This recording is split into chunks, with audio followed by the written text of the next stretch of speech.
Olá, amigos! Está no ar Sindicep Entrevista, um espaço para discussão de temas relevantes para os servidores públicos e toda a sociedade. Você pode assistir na TV Alternativa, canal 19.1, no sábado, às 8 horas, ou a reprise, domingo às 7 e segunda-feira às 8h30. Você pode acompanhar também em nosso site e em nossas redes sociais. No programa de hoje, vamos receber o professor doutor Alderico Santos, sociólogo e cientista político, professor do Instituto Federal de Educação, Ciência e Tecnologia do Maranhão, IFMA. Na pauta, reclassificação do Brasil pela ONU em relação ao IDH e suas consequências. Professor, seja bem-vindo ao nosso programa. Eu agradeço demais o convite formulado à nossa pessoa, no sentido de poder contribuir para os grandes debates e questões nacionais. Professor Alderico, o Brasil alcançou a marca de 0,805 no Índice de Desenvolvimento Humano, IDH, atingindo pela primeira vez a classificação de desenvolvimento humano muito alto no radar IDHM, do Programa das Nações Unidas para o Desenvolvimento.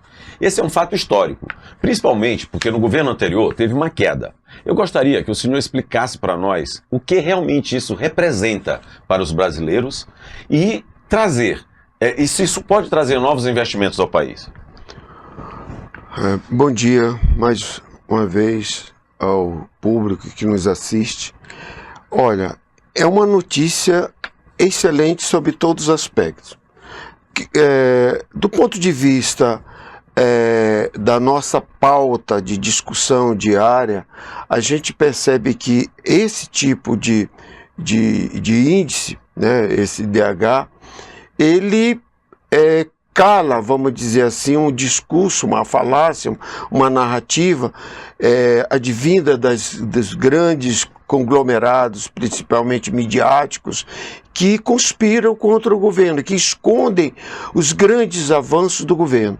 Então, quando vem uma estatística, um indicador socioeconômico, né, medido por um órgão sério como a ONU, a gente vê o impacto que isso pode causar, por maior que seja a forma como esse conglomerado midiático e as classes dominantes escondem da sociedade, porque isso provoca cada vez mais essa forma de esconder o emburrecimento da sociedade.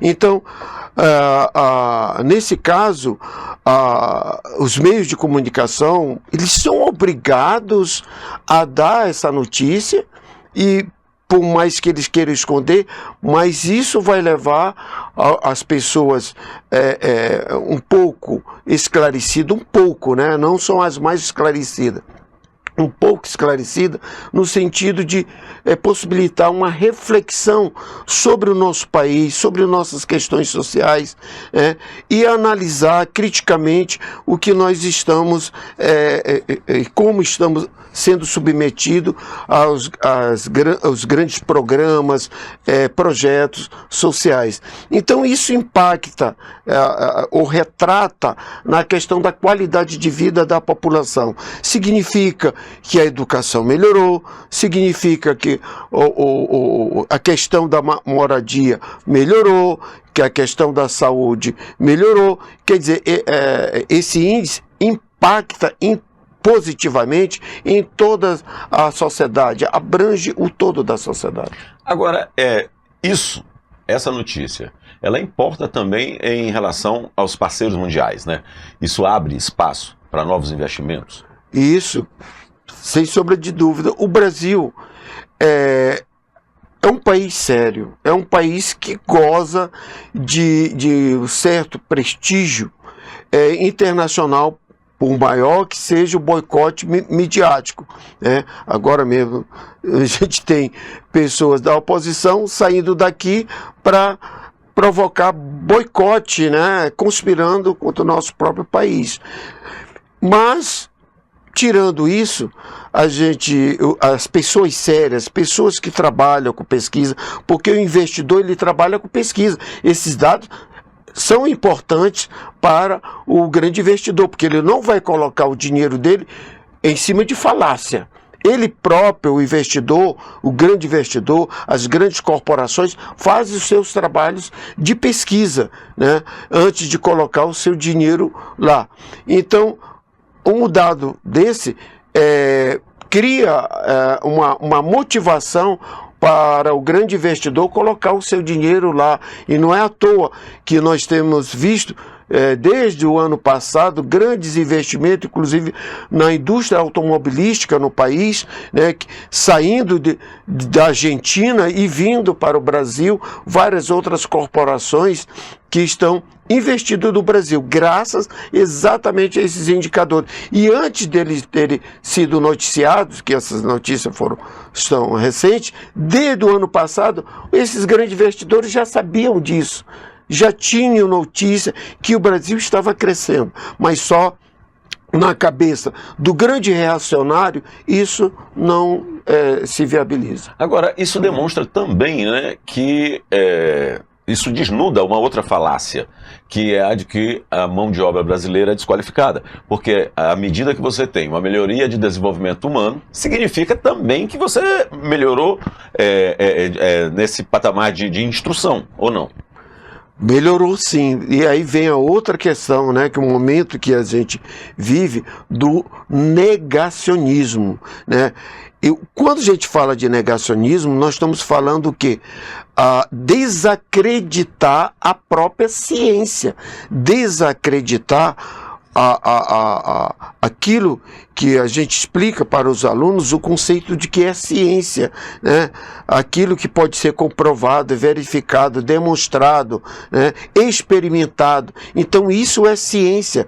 Então quando você coloca isso, por exemplo, na perspectiva de combate a doenças, a vacina, a prevenção através de vacina, você vai ver um segmento que vai conspirar contra a vacina, né, desacreditando.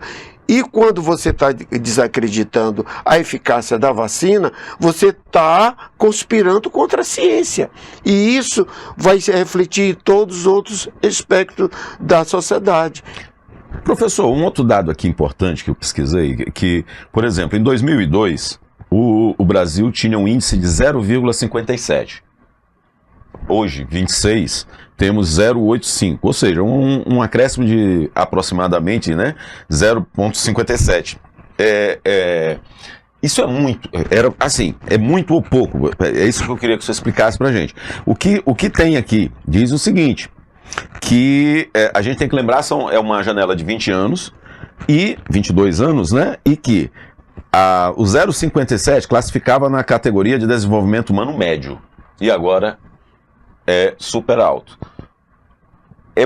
Isso é muito para esse período? Sim, se você tomar isso, colocar isso numa perspectiva da população brasileira, que nós temos aqui mais de 215 milhões de habitantes, se você colocar isso na extensão territorial do Brasil, onde nós temos aqui uma diversidade cultural, uma diversidade que reflete a sua própria desigualdade, as suas desigualdades sociais, porque são tantas, né?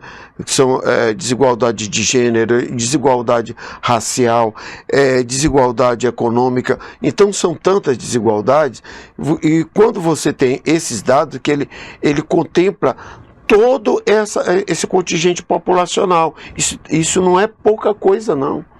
Isso é muita coisa, porque isso significa que a educação está melhorando, que a saúde está melhorando, né? Que aí volta a questão da vacinação, porque doenças que já tinham sido combatidas, né, diante desse negacionismo, surgiram. Mas nós temos um programa como o Bolsa Família, que além de atacar a miséria de uma parte da população, ela também obriga a família à vacinação, a colocar os filhos em escola. Quer dizer, há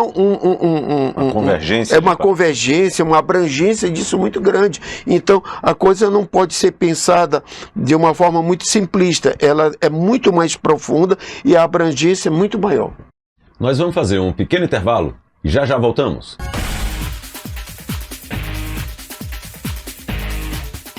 servidor público federal. Venha filiar-se ao Sindicep e participe do exclusivo clube de benefícios, criado especialmente para você. São dezenas de parceiros, da área médica ao setor de serviços, com descontos especiais para a família Sindicep. Garanta já para você e seus dependentes as vantagens de ser filiado ao Sindicep.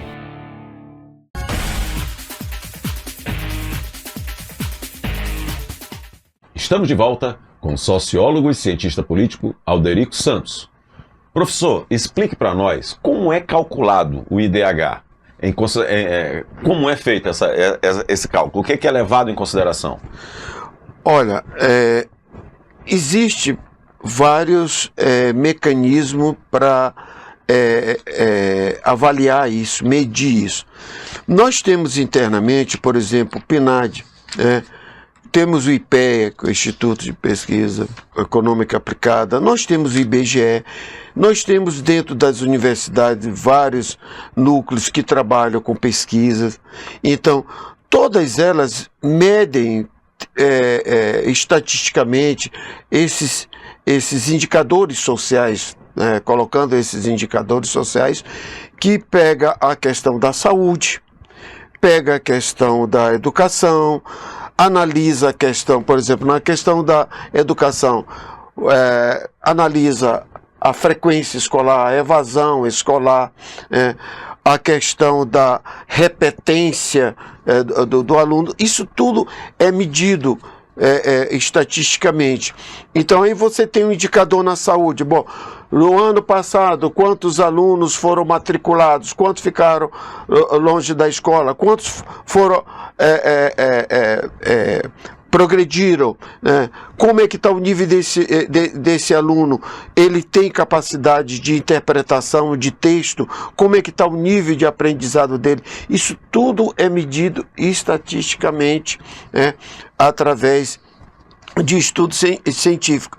E os órgãos, principalmente as universidades, os órgãos que trabalham mais especificamente com questões setoriais, como somente educação, somente saúde, esses órgãos, eles se aprofundam nos seus estudos, nas suas pesquisas, e alimentam, através desses estudos, através de referências, para um órgão maior, como a ONU. Quando ela chega a isso, ela está pegando dados, muitos desses dados, de fontes oficiais. Ela não tem condições de fazer isso no mundo todo. Ela só faz tabular aquilo que exatamente, recebe, né? Ela vai pegar órgãos, fontes oficiais. Como eu explico para os alunos, você tem que ter referências de institutos sérios, oficiais, aqueles órgãos principalmente que já trabalham ao longo de décadas, séculos até, com estatística, e aí teria a contribuição de pessoas de outras áreas, como a matemática, um professor pegar esses dados e colocar para seus alunos, explicar para eles como é que o Brasil cresceu em razão desses percentuais, desses dados estatísticos, dentro da própria estatística que está lá na matemática, para poder explicar esses dados. Então, são vários fatores. Aí você vai na questão da saúde, é a mesma metodologia, e pegando justamente as doenças, o uso da rede, tomando, por exemplo, com o SUAS, que é a nossa rede oficial, pública, tomando a questão do surgimento ou combate de determinadas endemias. Nós temos aí o vírus da chikungunya, a influenza e tal.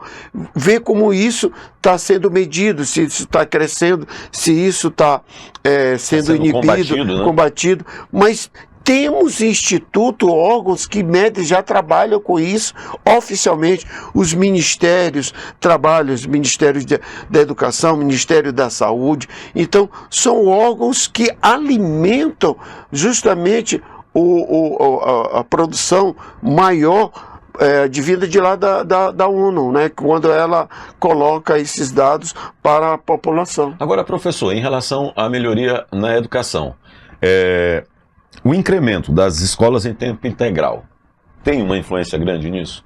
O próprio aumento também no número dos institutos federais, isso corrobora para essa... Sem dúvida. Isso é uma coisa que tem incomodado muito as classes dominantes, porque as classes dominantes no país, eles trabalham quanto pior, melhor. E é por isso que eles não gostam de ouvir isso, né? A gente vê a mídia corporativa, quando ela dá uma notícia boa, ela sempre diz assim, olha, a inflação baixou, mas tem sempre um mas, né? Então tem uma conjunção adversativa ali para dizer, olha, isso vai impactar negativamente isso. Até a notícia boa que a mídia corporativa... nessas previsões, hein, pois e erraram todas. Erraram todas do ponto de vista econômico, essa estatística, que previram desgraça para o país, eles erraram todas. Eles não acertam uma, né? Então, isso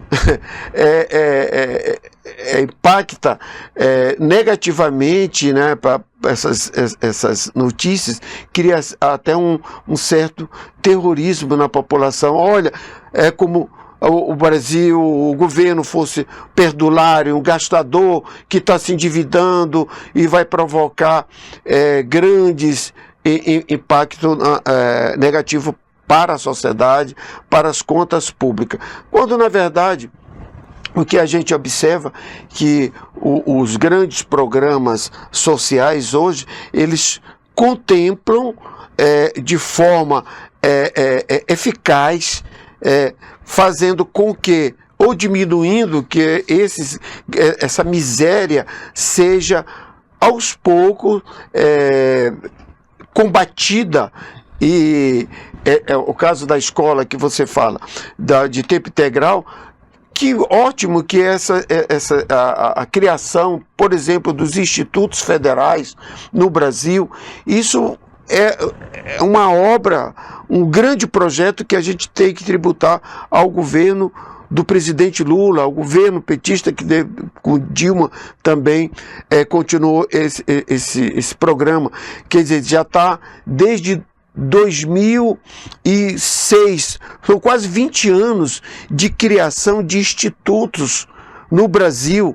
Nenhum governo nesse país criou tanto institutos federais, isso só para a gente ficar no âmbito das escolas técnicas federais tecnológicas, né? Porque não são só escolas técnicas, elas são tecnológicas, são de curso superior, então são escolas que estão formando grandes profissionais, colocando no mercado de trabalho profissionais altamente qualificados. Você vê, Ricardo, a sociedade não imagina o nível de excelência desses institutos federais. Nós estamos trabalhando com alta tecnologia, inclusive fazendo parceria com grandes corporações como Alcoa, como Vale do Rio Doce. Os nossos técnicos estão sendo requisitados para prestar consultoria. Nossos professores são pessoas de alto nível, alto gabarito. Então, isso incomoda. Isso incomoda porque o que a classe dominante quer é que o profissional, o máximo, aprenda uma profissão e não muito bem qualificada, que ele não está interessado nisso, ela não está interessada na qualificação de excelência de mão de obra, não está. Ela quer fazer isso, ela quer fazer o papel que, mesmo de forma precária, o que os institutos federais já fazem. Então, ela quer pegar e doutrinar esse funcionário para pagar um salário miserável, para pagar um salário, o cara ter um subemprego e não ter uma valorização profissional, porque não tem interesse para que ele se qualifique melhor, que curse o curso superior, que se forme em engenharia, nas engenharias lá, mecânica, civil, né, metalúrgica. Então, eles não têm interesse nisso, eles querem funcionários que sirva de cabresto ali para as pessoas, sejam objeto de dominação para perpetuação do seu poder. Nós vamos fazer mais um pequeno intervalo e já já voltamos.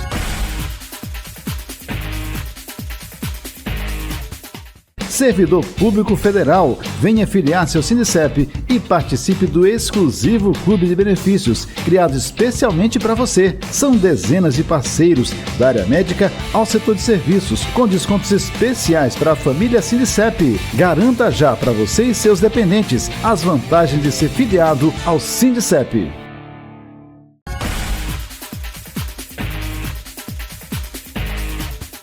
Estamos de volta com o sociólogo e cientista político Alderico Santos. Professor, um dos eixos muito importantes também, muito caro ao governo Lula, é o fortalecimento do SUS. Isso também foi determinante para a melhoria no IDH? Não tenha dúvida. Olha só, é interessante isso. Parece ser até um paradoxo. Quando a gente, parte da sociedade, valoriza, né, o hospital privado, né, o atendimento privado na área da saúde, em detrimento, por exemplo, do hospital público. Quando, na verdade, a sociedade precisa saber dessa construção equivocada de que hoje os melhores equipamentos, os melhores profissionais da área da saúde estão na rede pública de saúde. Nós temos os melhores médicos, enfermeiros, de um modo geral.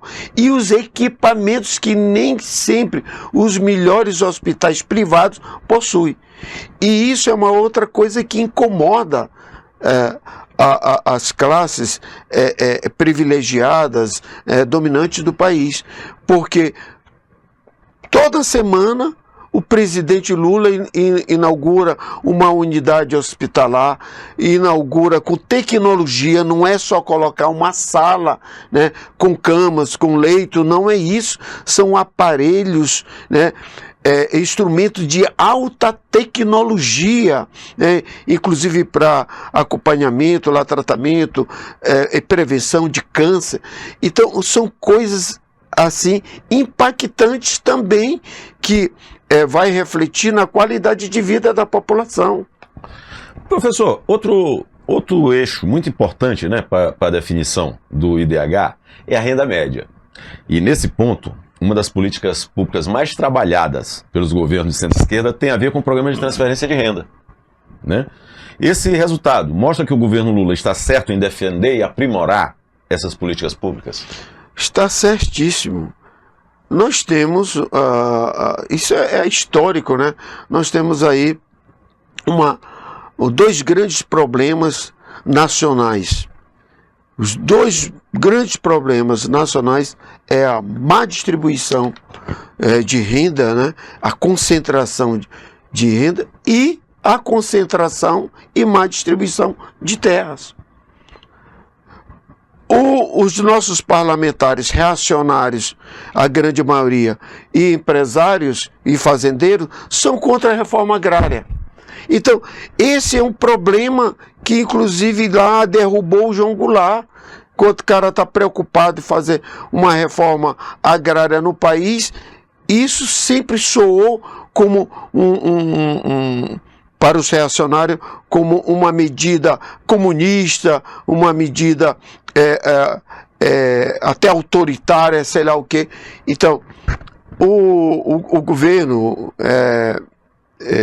muito bem acerta na medida em que tenta corrigir não vai corrigir, mas minimizar, atenuar essas desigualdades, fazendo aí, como o governo atualmente está fazendo, colocando terra lá, legalizando as terras de comunidade, por exemplo, quilombolas, quando está avaliando a questão de terra nesse país, tentando amenizar ou legalizar a situação daquelas pessoas que já habitam e já cultivam a terra já há muito tempo, né? E também tem a questão lá do Bolsa Família que você coloca, distribuir esse valor precário, que já é pouco demais, que isso não dá para quase nada. E exige contrapartida, né? Pois importante. E exige, como a gente já falou, né, que é a questão de obrigar a família a colocar os filhos na escola, a questão da vacinação, garantir uma ajuda para o aluno que frequenta a escola, que ele progrida de ano. Então, isso são programas extremamente relevantes, altamente relevantes, são programas excelentes que visa proporcionar uma qualidade de vida para essas pessoas que já vivem na miséria, que não tem nada, e aí se houve uma falácia de que as pessoas deixam de trabalhar, deixariam de trabalhar por causa... Isso é de uma estupidez, isso é de uma ignorância. E desumanidade, inclusive, né? Isso é uma perversidade que fazem, tentando criar uma falsa consciência na população de que essas pessoas são malandras, jamais vão se ensejar a trabalhar, quando na verdade aí vem os dados estatísticos novamente para desmistificar isso. Precisa essas pessoas se informarem, terem leitura, estudarem um pouco, se informarem através de fontes oficiais, né? Não através de fontes reacionárias, né, contrárias a tudo aquilo que o governo quer fazer. Então, as fontes mostram, oficiais, que milhares de pessoas já saíram desse programa porque conseguiram um emprego, conseguiram se requalificar, porque conseguem estudar, né? Exato. Com essa ajuda. Saíram, e só saíram por quê? Saíram porque conseguiram uma coisa melhor. E por que conseguiram uma coisa melhor? Porque tiveram a base aqui, tiveram condições pelo menos de tapar o oco lá da barriga. Inclusive, né? Estar vivo. Está vivo, né? Ter uma qualidade de vida melhor, está se alimentando, assim e a seus filhos. Agora, professor, primeiro o governo precisava melhorar a condição da maioria da população. Isso eu acho, né, que o governo já está conseguindo. Mas o que fazer para enfrentar e diminuir as desigualdades? A primeira coisa que a gente está fazendo é, através desses programas sociais, ter uma melhor distribuição de renda. Mas o governo já está fazendo, ou pelo menos tenta fazer através de seus projetos sociais, tudo para diminuir essas desigualdades, essa concentração de renda. O nosso grande problema é um Congresso Nacional que nós temos altamente conservador, reacionário, porque esses grandes projetos propostos pelo governo, sempre há uma resistência desse Congresso. Então vamos lá dizer, a questão da tributação. Toda vez que se fala numa tributação aos mais ricos, há uma resistência do Congresso. Então seria aí uma distribuição de renda, que adviria da taxação das grandes fortunas. Aí nós temos outro programa, que é a própria distribuição do Bolsa Família. Há uma resistência, e isso, programas sociais, cotas, dentro das universidades. Há inclusive Estado que, através do seu legislativo estadual, acabou com o programa de cotas raciais, só que isso é inconstitucional. Já foi derrubado, inclusive. Foi derrubado. Então, para você ver onde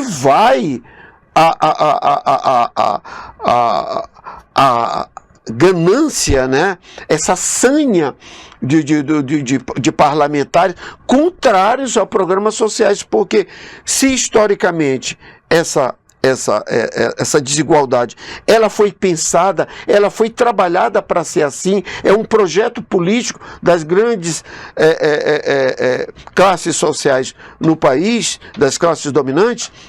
Então, se isso é um projeto, isso já é de muito tempo que isso acontece, só que há